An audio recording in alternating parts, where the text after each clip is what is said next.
جو میں نے اپنا انٹر کیا وہ کامرس سے کیا. پھر میں نے جو گریجویشن ہے اپنی وہ BIM کی تھی, بیچلرس ان ملٹی میڈیا, وہ میں کیشو اسکول آف آرٹس میں رہا.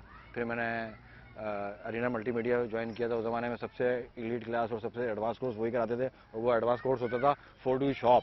سب سے ایڈوانس کورس ہوتا تھا free hand Photoshop, 3D studio max اس وقت آیا تھا. تو یہ اس وقت کے ایڈوانس کورس ہوتے تھے. آپ اس سے اندازہ لگانے میں کتنا پرانا ہوں. ہاں تعلیم حاصل کی البتہ گرتے پڑتے جیسے بھی کی, لیکن کی, اور اللہ کا شکر ہے کہ وہ آج جہاں پہ آج اللہ پاک نے پہنچا دیا ہے, تو وہاں پہ مطلب آج فیل ہوتا ہے کہ اور اچھی طریقے سے پڑھتے اور اچھی طریقے سے فوکس کرتے اپنی تعلیم پہ تو اور زیادہ بہتر ہوتا اور اچھے معاملات ہوتے.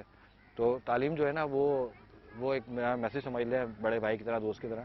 تعلیم بہت ضروری ہے, چاہے وہ آپ کسی بھی فیلڈ میں تعلیم حاصل کریں, کوئی بھی ہنر سیکھیں, کچھ بھی کریں. یہ میں یہ نہیں بولا کہ آپ گریجویشن کریں, ماسٹرز کریں, یہ نہیں. آپ تعلیم کسی بھی حوالے سے حاصل کریں, لیکن ضرور حاصل کریں کیونکہ یہ بہت ضروری چیز. اچھا, آپ نے تعلیم تو حاصل کر لی, اب یہ بتائیے تعلیم حاصل کرنے کے بعد آپ نے پہلی نوکری کہاں کی؟ سب سے پہلی نوکری جو مجھے ملی وہ میں نے پڑھتے ہوئے ایک ڈائریکٹر تھے ان کو جوائن کیا. ان کو سیکنڈ اسسٹنٹ تھا, اسسٹنٹ بھی نہیں سیکنڈ اسسٹنٹ تھا. ان کے ساتھ کام کیا. وہ کمرشل کرتے تھے, سب میوزک ویڈیوز بہت بنتے تھے, تو ان کو اسسٹ کیا.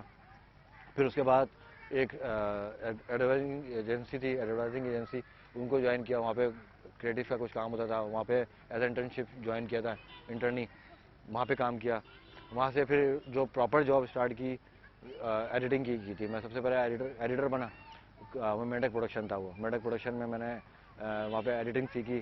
وہاں پہ مجھے بہت چانس ملا. مطلب آپ سمجھ لیں کہ اگر آج میں کسی قابل ہوں اور کچھ کر سکتا ہوں اور کچھ چار باتیں کر لیتا ہوں تو وہ میڈک پروڈکشن آصف سرانی تھے ہمارے باس, انہی کی بدولت, کیونکہ انہوں نے بڑا فری ہینڈ دیا ہر چیز میں, چاہے وہ پروڈکشن ہو, چاہے وہ ایڈیٹنگ ہو, چاہے وہ گرافکس ہو, ہر چیز میں انہوں نے غصے کو دیا. آج ایسا ماحول نہیں ہے. انہوں نے خود سکھایا بھی, اور جو وہاں کے لوگ تھے جو سینئرس تھے فاروق بھائی وغیرہ, انہوں نے بہت کچھ سکھایا. اور الحمدللہ وہاں سے پھر ایسا نکلے کہ دوسرے چینل سے انڈس چلے گئے, انڈس سے جیو آ گئے, جیو سے آج 24 میں بیٹھے ہوئے ہیں. اور بیچ میں بہت سارے کام کیے, الگ الگ مطلب ایمبیسیز کے لیے بھی کام کیا, الگ الگ ایڈورٹائزنگ کے لیے بھی کام کیا, فری لانس بھی کام کیا. تو مطلب اللہ کا شکر ہے آج میرے 20 سال ہونے والے ہیں اس انڈسٹری میں. تو اللہ کا شکر ہے, اللہ پاک نے بہت عزت کے ساتھ بہت اچھے طریقے سے یہ پورا سفر کروایا. اچھا, اب آتے ہیں شادی کی طرف. دونوں کی اس میں وہ تھی, رضامندی تھی, میری بھی تھی, میرے والدین کی بھی تھی. تو اللہ کا شکر ہے. آپ کی شادی لو میرج ہوئی یا پھر مشرقی لڑکوں کی طرح مکمل ارینج میرج؟ وہ لو پیور ارینج میرج تھی, گھر والوں کے پسند سے اور اپنی پسند سے اور باہمی جسے کہنا چاہیے انڈرسٹینڈنگس کے ساتھ وہ شادی ہوئی. اور الحمدللہ اللہ کا شکر آج چل رہی ہے, 10-11 سال ہو گئے الحمدللہ. شادی سے پہلے آپ کی بھابھی سے کتنی ملاقاتیں ہوئی؟ ہوئی ہیں, کافی ہوئی ہیں, ایسے نہیں ہے, اتنا سیدھا نہیں تھا میں. ہوئی ہیں اور اچھی انڈرسٹینڈنگ ہوئی, اچھے ماحول میں ہوئی. اور الحمدللہ آج بھی اسی طرح ہی ہیں جیسے پہلے تھے, اسی طرح آج بھی ہیں. انڈرسٹینڈنگ والی بات ہے کہ انڈرسٹینڈنگ ہونی چاہیے. کبھی وہ مجھے سنا دیتی ہیں, کبھی میں ان کو سنا دیتا ہوں, اور ایٹ دی اینڈ رزلٹ جو ہوتا ہے کہ دونوں انڈرسٹینڈ کر لیتے ہیں کہ ہاں صحیح ہے, ٹھیک. اچھا, یہ بتائیے روڈ شو کرنا زیادہ مشکل ہے یا پھر اسٹوڈیو کے ٹھنڈے کمرے میں بیٹھ کر پروگرام کرنا؟ خیر میں آپ کو اپنا پرسنلی بتاؤں, ہوتے دونوں ہی مشکل ہیں. ہر بندے کو اپنا ہی کام مشکل لگتا ہے, وہ سمجھتا ہے کہ سب سے زیادہ جانوں سے وہی صرف ہو رہی ہے. تو روڈ شو جو ہے وہ بہت مشکل ہے, کیونکہ میں نے ابھی جیسے اسٹارٹ میں بتایا کہ روڈ شو میں آپ کو پتہ کچھ نہیں ہوتا, ڈیسائیڈڈ کچھ نہیں ہوتا. آپ کے پاس صرف ایک سبجیکٹ ہوتا ہے یا ایک ٹاپک ہوتا ہے, جو ریسنٹ جو بھی مسئلے چل رہے ہیں, جیسے کہ آج کل گیس کا ایشو چل رہا ہے, گیس کی لوڈ شیڈنگ ہے ہر جگہ. تو آپ باہر جاتے ہیں, آپ کے پاس ایک ٹاپک ہوتا ہے, آپ لوگوں سے سوال کرتے ہیں مہنگائی کے بارے میں, اس کے بارے میں. آپ کو نہیں پتا تھا آگے سے کیا ریئیکشن آئے گا, آگے سے آپ کو پیار سے جواب دیا جائے گا یا آپ کو گالی دی جائے گی یا آپ کو دھکا دیا جائے گا, دھمکایا جائے گا, سب کچھ ہوتا ہے روڈ شو کے اندر, وہ سبھی کو پتہ ہے. تو اس میں ڈیسائیڈڈ نہیں ہوتا. جو اسٹوڈیو میں شوز ہوتے ہیں وہ کنٹرول انوائرمنٹ میں ہوتے ہیں, اس میں پڑھے لکھے لوگ آتے ہیں, اس میں سلجھے ہوئے لوگ ہوتے ہیں, اور وہ اس فیلڈ سے ہی تعلق رکھتے ہیں. جو مہمان آتے ہیں وہ یا تو سیاستدان ہوتے ہیں یا تجزیہ نگار ہوتے ہیں, تو اس فیلڈ کو جانتے ہیں, تو وہ اس ڈیکورم کو لے کے چلتے ہیں. اور عام عوام میں آپ کھڑے ہوتے ہیں, آپ کو نہیں پتا ہوتا کہ آپ کے پیچھے کون کھڑا ہوا ہے, آپ کے آگے کون کھڑا ہوا ہے, وہ کیا ریئیکٹ کرے گا. تو میرے حساب سے جو روڈ شو ہے وہ بہت مشکل کام ہے, بہت زیادہ مشکل کام ہے, ایز این اگر آپ کمپیئر کریں اسٹوڈیو سے. کیونکہ اسٹوڈیو میں آپ کے سوالات بھی ہیں, آپ کو آئی وی بھی لگی ہوتی ہے, آپ کو سوال بھی پیچھے سے آ رہے ہوتے ہیں. روڈ شو میں ایسا کچھ نہیں ہوتا. تو اسٹوڈیو میں تو سمجھ لیں کہ ایک وہ ڈرائنگ روم والا ماحول ہوتا ہے, ایزیلی آپ کٹ بھی کر سکتے ہیں, آپ دوبارہ بھی کر سکتے ہیں, آپ بریک بھی لے سکتے ہیں.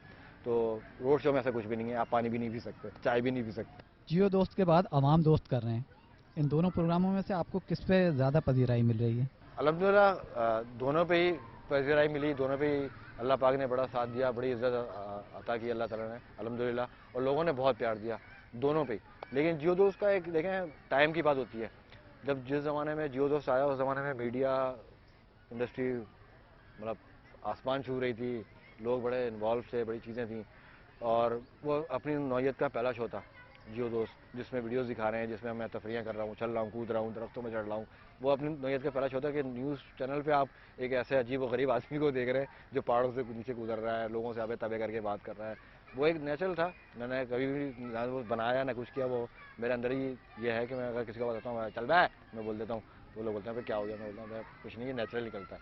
تو وہ اپنی نوعیت کا پہلا شو تھا جو نیوز چینل پہ چل رہا ہے, اور آپ نے نیوز چینل پہ دیکھا ہی ہوگا کہ سیریس لوگ بیٹھے ہوتے ہیں, سیریس باتیں ہو رہی ہوتی ہیں. تو اس پہ اللہ پاک نے بہت عزت دی پورے پاکستان میں, دنیا بھر سے جہاں بھی گئے وہاں پہ لوگوں نے پکڑ کے اور کچھ کر کے کہ ہمیں بولا کہ یار آپ کیا شو کرتے ہیں زبردست. اب عوام دوست کیا, عوام دوست کا فارمیٹ تھوڑا ڈفرینٹ ہے, وہ تھوڑا سیریس نوعیت کا ہے. تو اب ٹی وی کا ویسے وہ ٹائم نہیں رہا جو ٹائم جیو دوست کے زمانے میں تھا.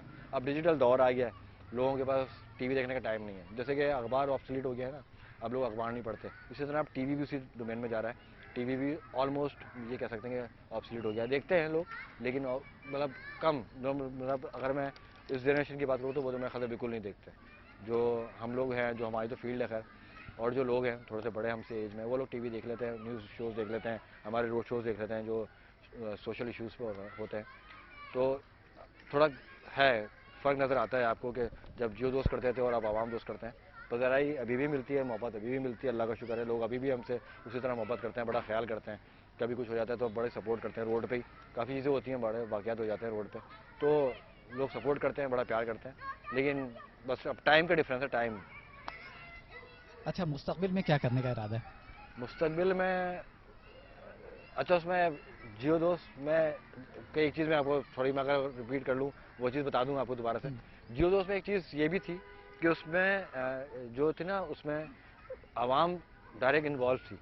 جو ہمارا شو تھا جیو دوست کا کانسیپٹ یہ تھا آپ کی اپنی خبر, اور آپ ہی اس کو لکھتے تھے, آپ ہی کے وہ الفاظ ہوتے تھے جو میں باہر جا کے کرتا تھا اور لوگوں سے پذیرائی حاصل کرتا تھا.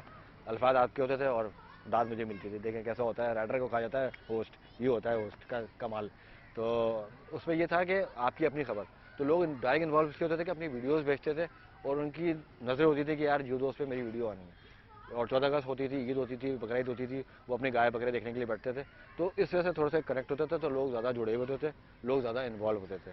اور ابھی آپ نے سوال کیا کہ آگے کیا پلاننگ ہے. آگے کی پلاننگ یہ ہے کہ انشاءاللہ تعالیٰ کچھ ڈیجیٹل کے لیے کام کرنا ہے, چیزیں کرنی ہیں, پلان ہوا ہے. تو وہ دیکھیں وہ کب ہوتا ہے, وہ سال 2 سال ہو گئے کرتے ہوئے. تو وہ ٹائم کی وجہ سے, ٹائم کے ایشوز ہیں کہ ہمارا ہفتے میں 2 دن شو ہوتا ہے, تو وہ پورا ویک ہمارا اسی طرح گزر جاتا ہے ریکارڈنگ میں, ادھر ادھر لائن اپ میں. تو انشاءاللہ تعالیٰ اپنا ڈیجیٹل کا کچھ کام کرنے کا اور کچھ چیزیں کرنے کا ارادہ ہے.